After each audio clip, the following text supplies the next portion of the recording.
Maybe this is cheating, but I thought we'd start with baseball. It's August. Baseball is in the news.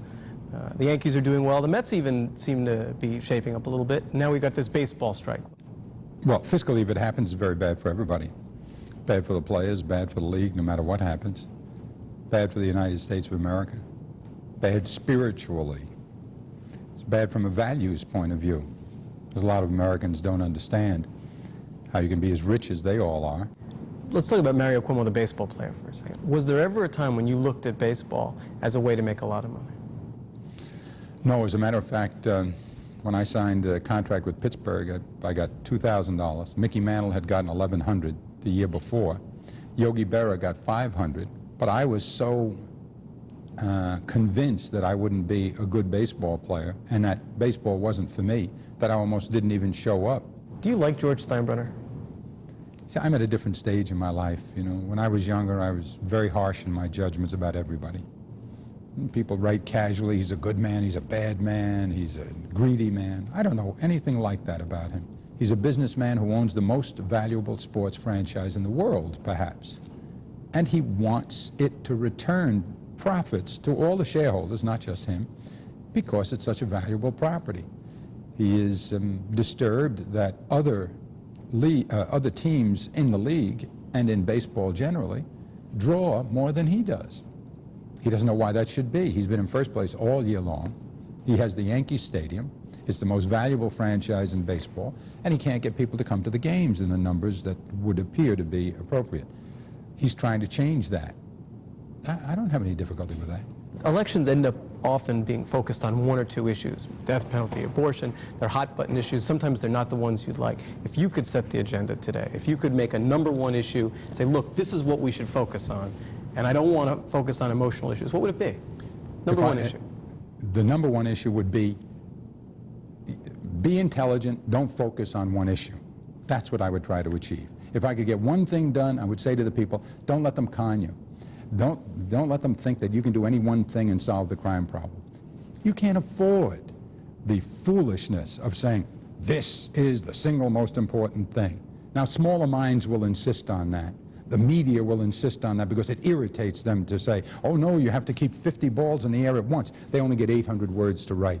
And so they'll write things like, well, this guy, you know, he refuses to reduce things to simplistics. That's right. And if I get another 4 years, I'll refuse to reduce things to simplistics for 4 more years. You've said that there is a chance that you might lose. Oh, there's always a chance you might lose. Does that mean that Pataki is a candidate of substance? No. Is he not? I don't know. I haven't heard him, you know, enough to know whether he's going to have any real positions. Let's talk about your first set of campaign commercials. A lot of people talking about them, and the one thing that I've heard from a couple different people who are smart and who I respect is the theme is obviously, look what we've done. We've done this, we've done... No, that's not the theme. No, go ahead. We've accomplished these things. And the one read that I wonder about is, it's almost as if you feel like people don't give you credit for what you've accomplished, and you have to remind them of those things. But do you think that television commercials saying, these are the things you don't know, are going to fundamentally change people's misperceptions, and let's say for a minute they are, about the accomplishments or lack of accomplishments of the administration? Then why do it? No. Well, it's not my idea. You know, I approve of it, but people smarter than I do it. What I would expect, and I think I would know how to do it myself if I were a television person, I would try, I'll give you a commercial, okay? I'll make one up now. A man and a woman sitting on a sofa watching television. And the woman says to the man, can you name a single thing that the governor has done? He's been there 12 years. They said he should have been president, et cetera. They should have run. They want to put him on the Supreme Court. Can you name one thing? And the guy turns to her and says, no, I can't name one thing, but I'll name 100. He reduced the taxes to the lowest level in 30 years. The Cato Institute, a conservative think tank, said he was a champion tax cutter.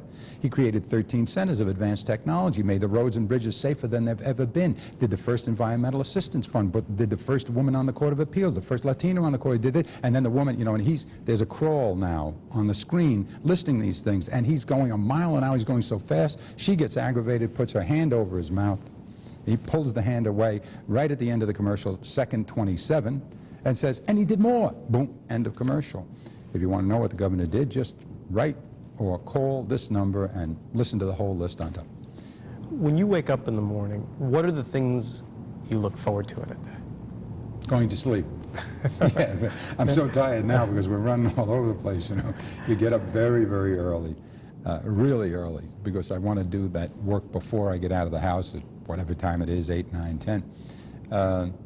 But you are tired. What do you like as a boss? What's your management style? Demanding, easygoing, challenging, relentless? Yeah, all of those. I've heard on more than one occasion from people that have worked in the administration that you're the hardest working person they've ever known, and most demanding. Well, I don't know about, I am what they would call hardworking. I'm working all the time. I have difficulty with the word hard because it really isn't that hard for me. This is what I do.